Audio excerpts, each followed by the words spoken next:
मैं तो तब की बात कर रहा हूं जब न दिन था न रात, जब न धरती थी न आकाश, जब न सूर्य था न चंद्रमा, न ऊंचाई थी न नीचाई।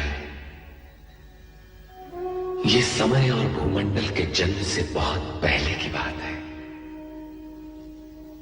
तब केवल एक शून्य था। प्रकाश और अंधकार दोनों ही के क्षितिजों के उस पार इस शून्य का कोई रंग नहीं था, क्योंकि रंगों ने तो बहुत बाद में जन्म लिया। मैं उस शून्य का परिचय कैसे करवाऊं, क्योंकि परिचय शब्दों की मांग करता है और मैं भाषाओं के बनने से पहले की बात कर रहा हूं। तब की बात जब कुछ नहीं था, कुछ भी नहीं था, बस एक स्वर था जो सन्नाटे के उस अथाह सागर में तैर रहा था। सन्नाटा जिसका न कोई रंग न रूप, उसके विषय में तो सोचना भी संभव नहीं, क्योंकि सोच तो सीमित है, समय की डोरी से बंधी हुई, ब्रह्मांड की सीमा रेखा के पार जा नहीं सकती। इसलिए हे मानव जाति, अपनी सोच की चौखट पर बैठकर और आंखें बंद करके देख और मन के कान लगाकर सुन। मैं आदिनाद हूं, आदि स्वर हूं, आदि ध्वनि हूं। मैं सर्वशक्तिमान महेश्वर सदाशिव जी का प्रतीक हूं। महेश्वर शिव जी ही सृष्टि के नियामक हैं। आदिदेवता सर्वशक्तिमान महेश्वर सदाशिव जी का सात्विक रूप जो पंचानन है, उस स्वरूप का प्रत्यक्ष दर्शनार्थ मैं स्मरण करता हूं। ओम नमः शिवाय।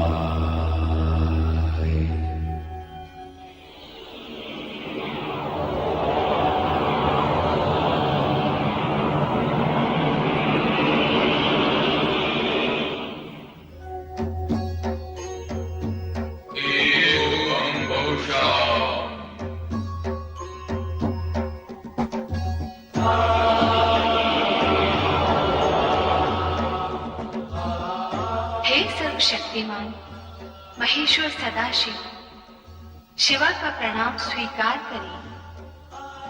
हे आदिशक्तिधरा, मैं तुम्हारा निर्माण नहीं किया, मैं तुम्हारा सृजन नहीं। मेरा तुम्हारा अस्तित्व तो साथ ही का है। तुम मुझ में हो और मैं तुम में। तुम्हारे बिना हो ही नहीं सकता। अतः मैं तुम्हें सादर प्रणाम करता हूं। हे सर्वशक्तिमान। हाँ, शक्तिमान तो हूं, किंतु मेरा शक्तिमान होना ही तो तुम्हारे होने का प्रमाण है। यदि तुम न होती तो मैं तुम्हें शक्तिमान कैसे करता। अतः हे शिवा, न तुम्हारे बिना मेरा संभव है, न मेरे बिना तुम्हारा होना। और इस होने और ना होने के बीच क्या है? होने और न होने के बीच है जो होने वाला है।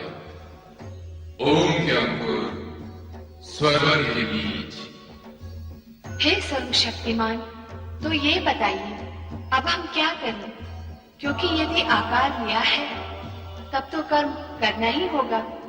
तो आओ पहले कर्म की परिभाषा बताएं। कर्म वो है जिसका परिणाम आनंद हो। और स्वयं आनंद क्या है? सभी कुछ बनाना पड़ेगा। सुख सुख सुख, दुख दुख दुख, आनंद आनंद, प्रकाश प्रकाश, अंधकार अंधकार, जीवन जीवन मृत्यु। इस शून्य को करना पड़ेगा। तो आइए निर्माण कार्य आरंभ करें। आरंभ अर्थात ना होने से होने का अंकुर फूटना आरंभ है शक्तिमान। तो एक और शब्द बना है, आरंभ अकेला होने, आरंभ और अंत। तो इस नवीन शब्द अंत की परिभाषा? अंत की परिभाषा आरंभ बनाएगा। तो हे सर्वशक्तिमान, आरंभ का कार्य आरंभ करो जिससे मैं अंत का अर्थ समझ सकूं। तो आइए निर्माण कार्य आरंभ करें। एवं बहुशा।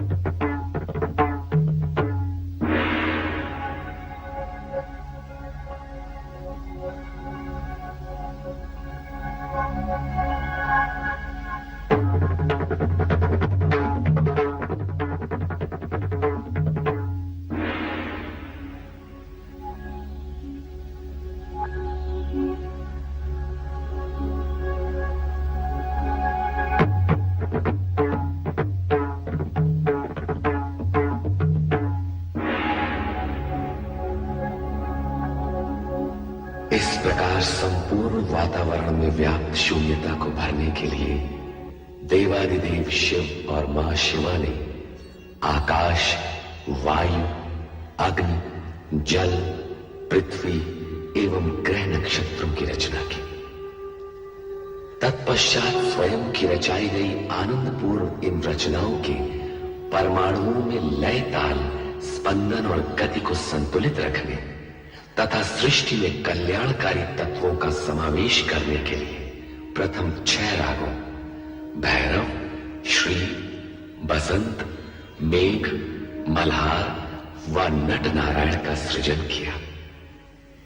इसके उपरांत शिव शंकर व मां शिवा ने आदि नृत्य आरंभ कर अपनी रचनाओं को गतिमान और शक्तिमान बनाया।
शिवाय। हम कौन हैं? हमारा जन्मदाता कौन है? यही प्रश्न हम भी कर रहे हैं कि हम कौन हैं, हम कैसे प्रकट हुए हैं, हमें किसने उत्पन्न किया है, हमारा कार्य क्या है, दायित्व क्या है। हमारे मन में भी ये इच्छा जागृत हो रही है कि हमारा कर्म और कर्तव्य क्या है।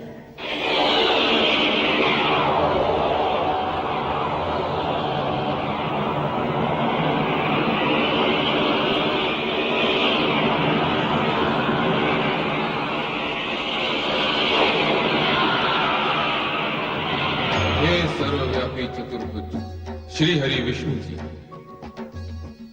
कमल के आसन पर प्रकट होने वाले श्री ब्रह्मा जी, आप दोनों मुझ सदाशिव की सृष्टि कामना से उत्पन्न हुए हैं। मैं ही आपका जन्मदाता हूं। यदि अपने अन्य प्रश्नों के समाधान के इच्छुक हो तो इस ज्योति स्तंभ के आदि अंत का संधान कीजिए, मेरे स्वरूप में प्रवेश कीजिए, मेरे ओर छोर का पता लगाइए। आप सर्वशक्तिमान महेश्वर सदाशिव जी,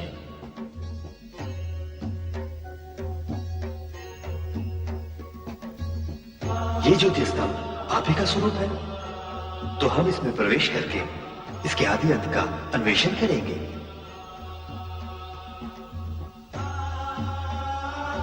ओम नमः शिवाय।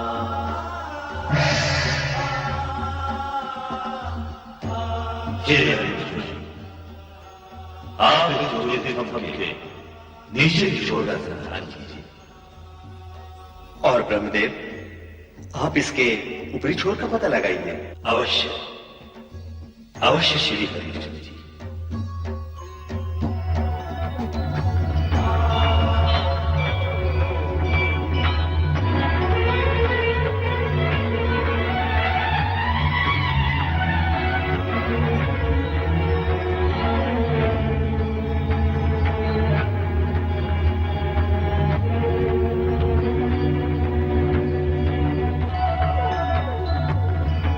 सर्वशक्तिमान महेश्वर सदाशिव जी के ज्योति स्वरूप के आदि अंत का संधान करते हुए श्री ब्रह्मा जी और श्री हरि विष्णु जी की यात्रा निरंतर चलती रही।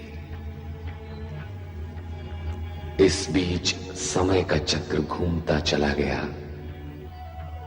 कई युग बीत गए, परंतु श्री ब्रह्मा जी और श्री हरि विष्णु जी सर्वशक्तिमान महेश्वर सदाशिव जी के ज्योति स्तंभ की ओर छोर का पता नहीं लगा पाए। जल क्या, स्थल क्या, आकाश का क्या, क्या अंतरिक्ष, जहां भी देखो वही आदिदेव श्री सदाशिव की ज्योति स्वरूप से माया का विस्तार दिखाई देता है, जिसका और छोड़ पाना असंभव है, असंभव। अंत में दोनों अपने प्रस्थान बिंदु की ओर मुड़े और एक स्थान पर उनकी भेंट हुई। ब्रह्मा जी, ऐसा प्रतीत होता है कि सर्वशक्तिमान महेश्वर सदाशिव अनादि अनंत हैं।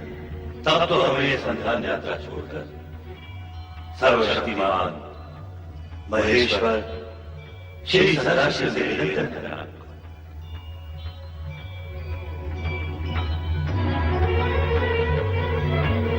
हे अनादि अनंत सर्वशक्तिमान महेश्वर सदाशिव, आपका ज्योति स्वरूप अपरंपार है। हम आपके आदि अंत का पता लगाने असमर्थ हैं। हे ज्योति स्वरूप सर्वशक्तिमान महेश्वर सदाशिव जी, आप हमें अपने स्वरूप का ज्ञान कराइए।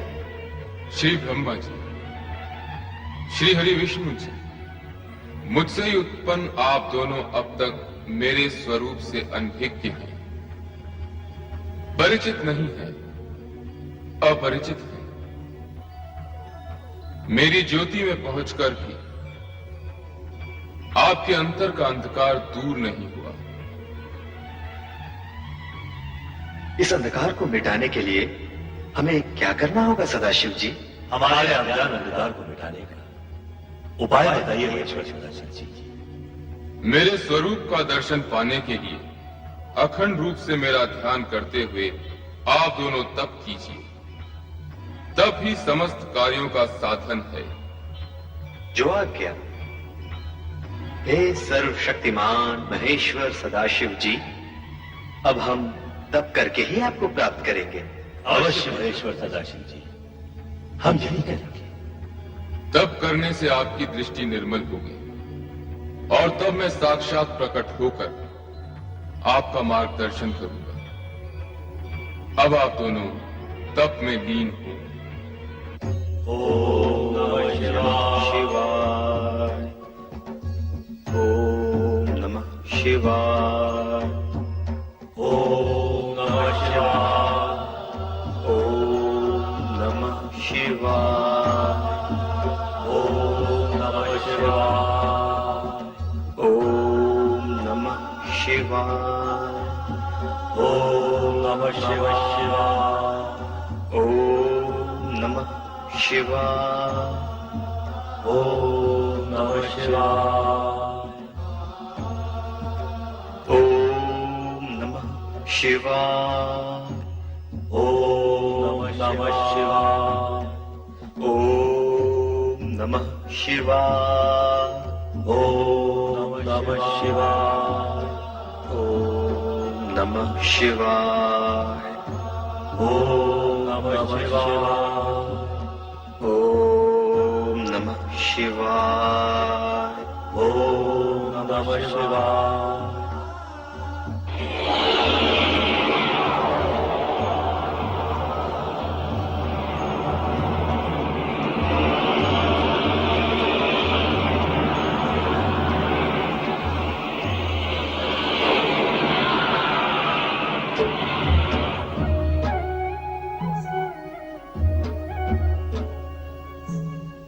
आप कौन है सर्वशक्तिमान? आप आपका एक स्वरूप बदलवा दे रहे हैं। इसका रहस्य हमें समझाइए। हम हैं अर्धनारीश्वर, शिव और शक्ति का अभिन्न रूप। अर्धनारीश्वर? शिव और शक्ति का अभिन्न रूप। हाँ श्री हरि विष्णु जी, श्री ब्रह्मा जी, जिस ज्योति स्तंभ का आप दोनों युगों युगों तक अनुसंधान करते रहे, वही अर्धनारीश्वर रूप में आपके सामने प्रकट हुआ है। शिव और शक्ति एक दूसरे में समाये हुए हैं। शिव में ही शक्ति है और शक्ति में ही शिव। आदिदेव सर्वशक्तिमान महेश्वर सदाशिव और आदिशक्ति मां शिवा के अर्धनारीश्वर रूप को प्रणाम। हमारा तप सफल हुआ। आपके दर्शन पाकर हम धन्य हुए। एको हम बहुश्याम। आप दोनों हमारी सृष्टि कामना से उत्पन्न हुए हैं, इसलिए आप दोनों सृष्टि रचना और सृष्टि पालन का कार्य करेंगे। सृष्टि रचना और सृष्टि पालन? हाँ श्री हरि विष्णु जी, श्री ब्रह्मा जी, हमने जिन 5 महाभूतों पंच तत्वों का निर्माण किया है, उनसे आप सृष्टि और प्राणी मात्र के सृजन का कार्य करेंगे। और श्री हरि विष्णु जी, श्री ब्रह्मा जी, जिस सृष्टि का सृजन करेंगे, उसका आप पालन करेंगे। जो आगे अर्धनारीश्वर। हे अर्धनारीश्वर शिव शक्ति, क्या आपका यह रूप संसार के लिए पूजने योग्य होगा? नहीं, ये हमारा दिव्य सात्विक रूप है। शिव का संसारियों के लिए पूज्य रूप सृष्टि रचना के पश्चात कैलाश पर प्रकट होगा। और आदिशक्ति? शक्ति का रूप जानने के लिए आपको सृष्टि रचना होने तक प्रतीक्षा करनी होगी। अब आप दोनों अपना अपना कार्य प्रारंभ कीजिए।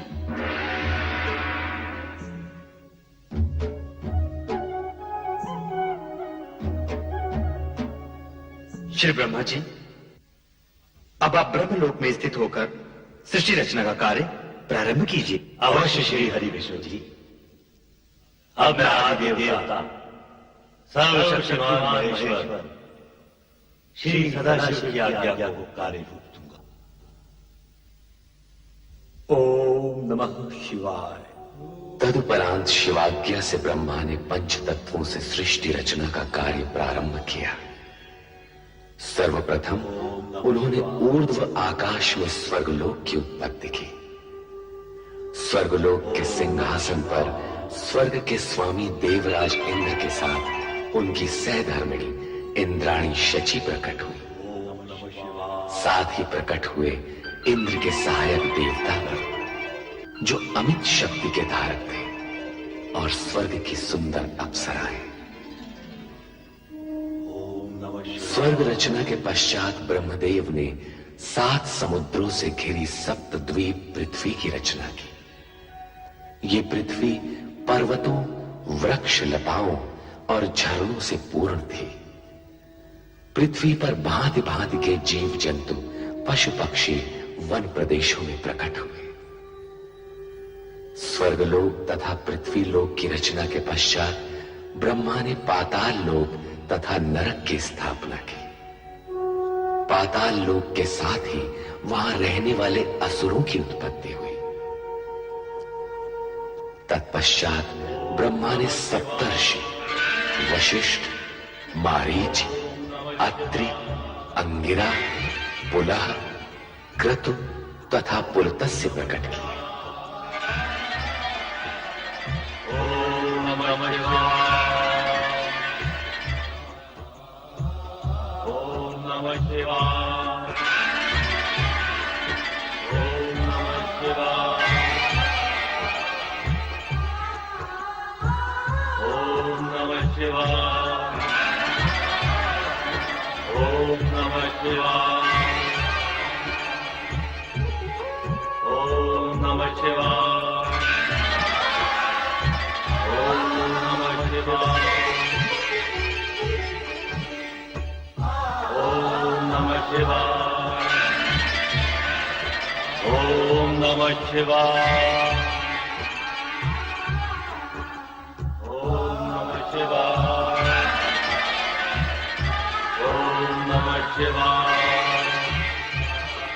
ये सातों ऋषि मंत्रकर्ता, ऐश्वर्यवान, दिव्य दृष्टिधारी, दीर्घायु आदि गुणों से युक्त, धर्म का साक्षात्कार कराने वाले तथा गोत्रों की उत्पत्ति करने वाले ऐसे 7 गुणों से परिपूर्ण थे। हे सप्त ऋषियों, अब नवमंडल में अपना अपना स्थान ग्रहण करके विधि द्वारा निर्मित कार्य प्रारंभ कीजिए।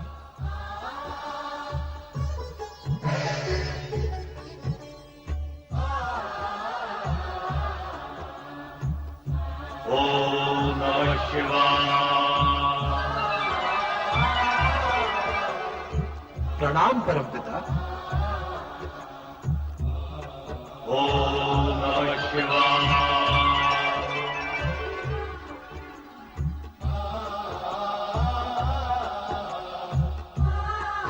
हमारे लिए क्या आज्ञा है ब्रह्मदेव? कामदेव, तुम्हारा कार्य होगा युगलों में कामेच्छा उत्पन्न करना। और वसंत, तुम प्रकृति में सौंदर्य प्रकट करोगे। सृष्टि की रचना के लिए यह अति आवश्यक अंग है।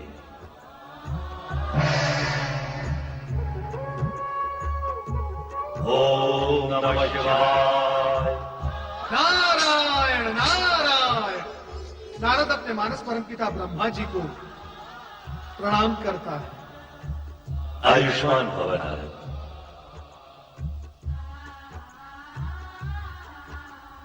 तुम श्री हरि विष्णु के परम भक्त के रूप में प्रसिद्ध होकर संसार में धर्म और भक्ति का प्रचार करते हुए संसारियों की उलझी हुई समस्याएं सुलझाओगे।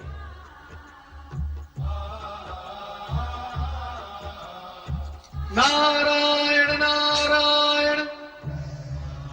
ओम नमः शिवाय। ओम नमः शिवाय शिवाय। ओम नमः शिवाय।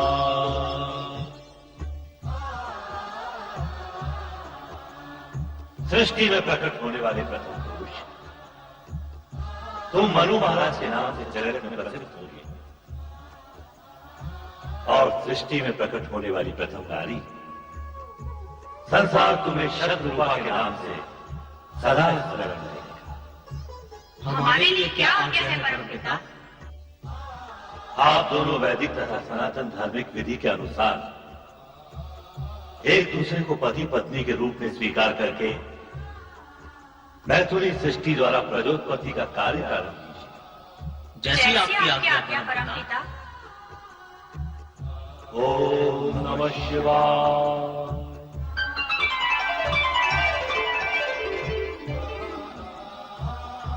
मेरे लिए क्या आज्ञा है परमदेव ब्रह्मा जी?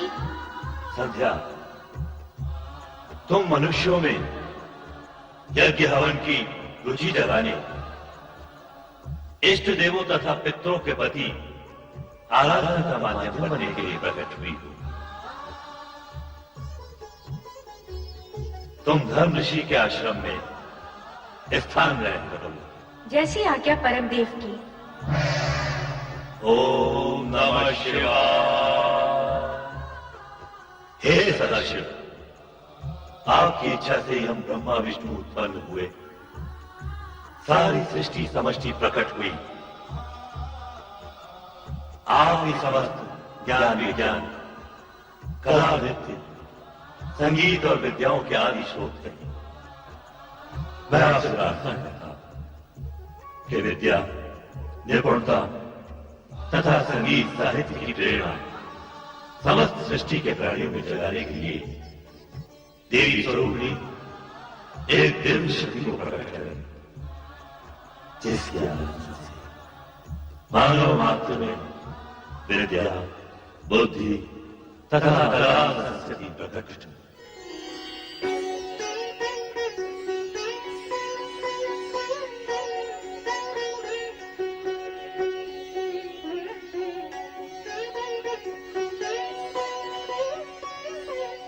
हे सृष्टि के सृजनकर्ता ब्रह्मा जी, आपकी तथा सदाशिव की इच्छा से मैं वीणा पाणी सरस्वती आपके सन्मुख प्रकट हुई हूँ। मेरे लिए क्या आज्ञा है? हे महादेवी सरस्वती, इस सृष्टि में कला, संगीत, ज्ञान विज्ञान एवं समस्त विद्याएं तुम्हारी उपासना से सिद्ध होंगी। जिज्ञासा ही मानवता को विद्या प्रदान करती है। मेरी यही कामना है। सृष्टि के सृजनहार ब्रह्मा जी की इच्छा का आदर अवश्य करूंगी। इस प्रकार ब्रह्मा सृष्टि की रचना में इतने आत्मविभोर हो गए कि वे अपने मानस में उत्पन्न अपने पुत्र दक्ष को प्रकट करना सर्वथा भूल गए। तब स्वयं दक्ष ने पीड़ित होकर ब्रह्मा को कठोर शब्दों में स्मरण कराया। मुझे भी प्रकट कीजिए परमपिता, आप अपने पुत्र दक्ष को उत्पन्न करना कैसे भूल गए? परमपिता, आपके मन में मेरा उद्भव हो चुका है। मैं अपने बाहर आने का मार्ग खोजते खोजते आपके चरण के अंगुष्ठ तक आ पहुंचा हूं। मुझे भी प्रकट कीजिए परमपिता, मुझे भी प्रकट कीजिए। दक्ष, मैं अपने से उत्पन्न मानस पुत्र पुत्रियों को देखने में ऐसा विभोर हुआ कि तुम्हारा ध्यान ही नहीं रहा।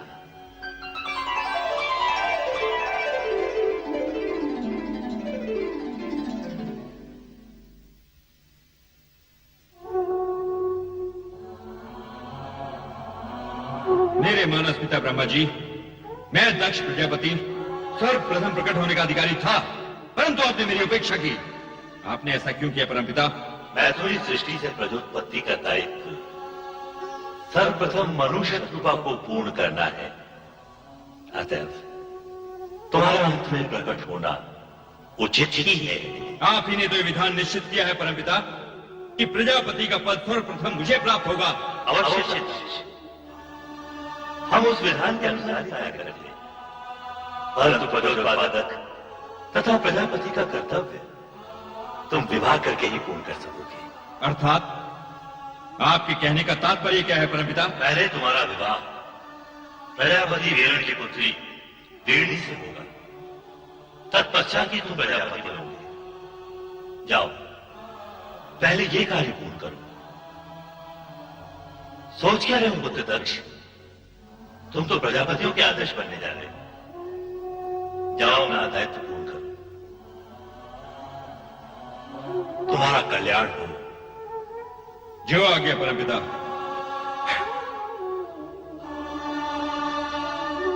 ओम नमः शिवाय। और इस प्रकार सृष्टि की 3 प्रधान एवं मूल वृत्तियों में से तामसिक वृत्ति के प्रतिनिधि के रूप में दक्ष ने जन्म लेकर अहंकार की वृत्ति को जन्म दिया। कालांतर में अहंकार की इस दुष्ट प्रवृत्ति ने विश्व की शांति को आहत कर शांति प्रिय प्राणियों को पीड़ित किया। सृष्टि की रचना करते समय ब्रह्मदेव अपने मूल रूप में ही रहे, किंतु भगवान शिव के वरदान स्वरूप रचना क्रम को संतुलित रखने के लिए उन्हें सामान्य रूप धारण करने की सुविधा भी प्राप्त थी।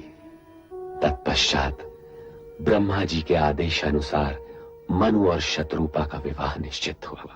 कर चरण कृतं वा कायजं कर्मजं वा श्रवण नयनजं वा मानसं वा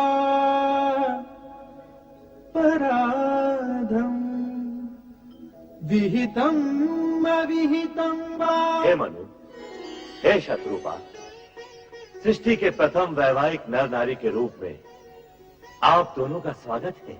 हे परमपिता ब्रह्मदेव, हमारा दाम्पत्य जीवन में प्रवेश तो हो चुका है, अब हमारे लिए क्या आज्ञा है?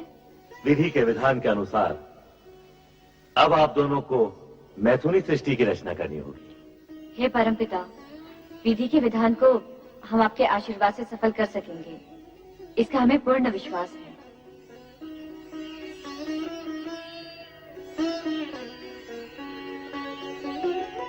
प्रजापति प्रजापालक महाराज वीरण अपनी कन्या सौभाग्य कांक्षिणी वीरिणी का हाथ दक्ष प्रजापति के हाथ में समर्पित करके पाणी ग्रहण विधि पूर्ण कीजिए। देवगुरु बृहस्पति जी की आज्ञा शिरोधार्य है।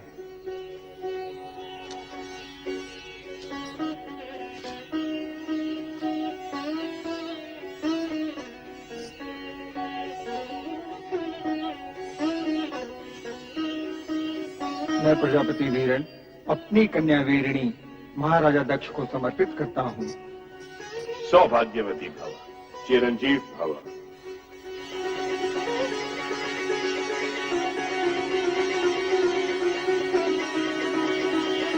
पुत्र दक्ष और पुत्र वधु वीरिणी, अब धर्मानुसार आप दोनों पति पत्नी हो गए हैं।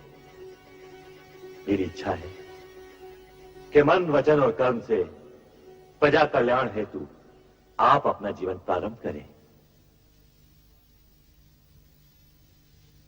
परमपिता की इच्छा पूर्ति के लिए मैं दक्ष प्रजापति ये वचन देता हूं कि हम दोनों प्रजा कल्याण हेतु मन, वचन, कर्म से अपना समस्त जीवन अर्पित कर देंगे।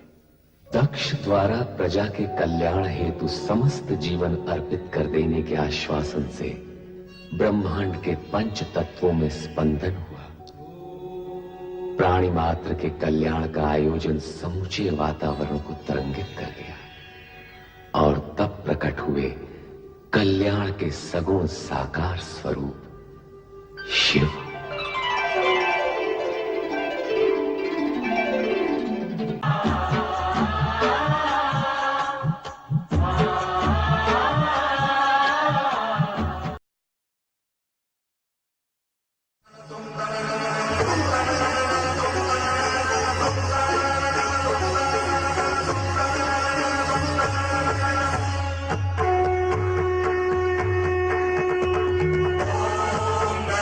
शिवा